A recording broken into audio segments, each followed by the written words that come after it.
سلطان علاء الدین خلجی نے کس طرح منگولوں کو ہندوستان پر قبضہ کرنے سے روکا؟ جنوری 1297 میں منگول اپنے خاقان اعظم چغتائی خان کی قیادت میں ہندوستان کی طرف بڑھے۔ سلطان علاء الدین کے پاس 1,00,000 منگول فوج کے مقابلے میں 30,000 فوج تھی۔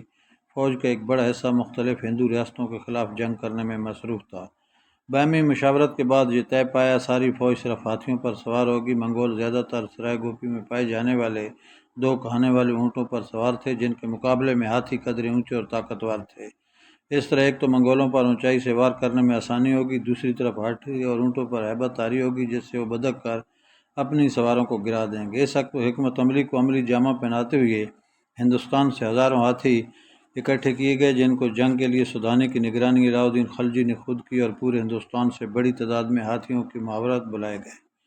منگول فوج نے ہندوستان میں داخل ہونے کے بعد سب سے پہلے پشاور شہر کی اینٹ سینٹ بجا دی، لیکن بھاری بھرکم ہاتھیوں کے ساتھ سنگلاف پہاڑوں پر چڑھنا ناممکن تھا، اس لیے ان کے میدانی علاقوں میں پہنچنے کا انتظار کیا گیا۔ جب وہ پنجاب میں داخل ہوئے، پیش قدمی کی گئی، اور جس جگہ پاکستان کا موجودہ شہر قصور ہے، اس جگہ ان کے ساتھ فیصلہ کن معرکہ کیا گیا۔ قصور 2 بڑے دریاؤں راوی اور ستلج کے درمیان واقع ہے، جس کی وجہ سے ان 2 دریاؤں کے بیچ میں پھنس گئے اور شکست کھانے کے بعد انہیں بھاگنے کا موقع نہ ملا۔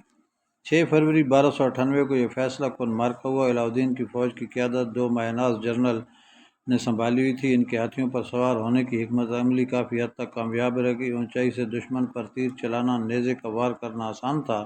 منگولوں کے تیر اور نیزے اونچائی پر نہیں پہنچ رہے تھے، جس کی وجہ سے منگولوں نے پسپائی اختیار کی، دونوں دریاؤں کے درمیان پھنس گئے۔ بھاگنے کا راستہ نہ ملا، جس کا فائدہ اٹھاتے ہوئے ہندوستانی فوج نے انہیں تہہ و تیغ کر دیا۔ اس جنگ میں 20,000 منگول مارے گئے، ساتھ ہی مایہ ناز جنرل ظفر خان بھی شہید ہو گیا، جو بڑی بے جگری کے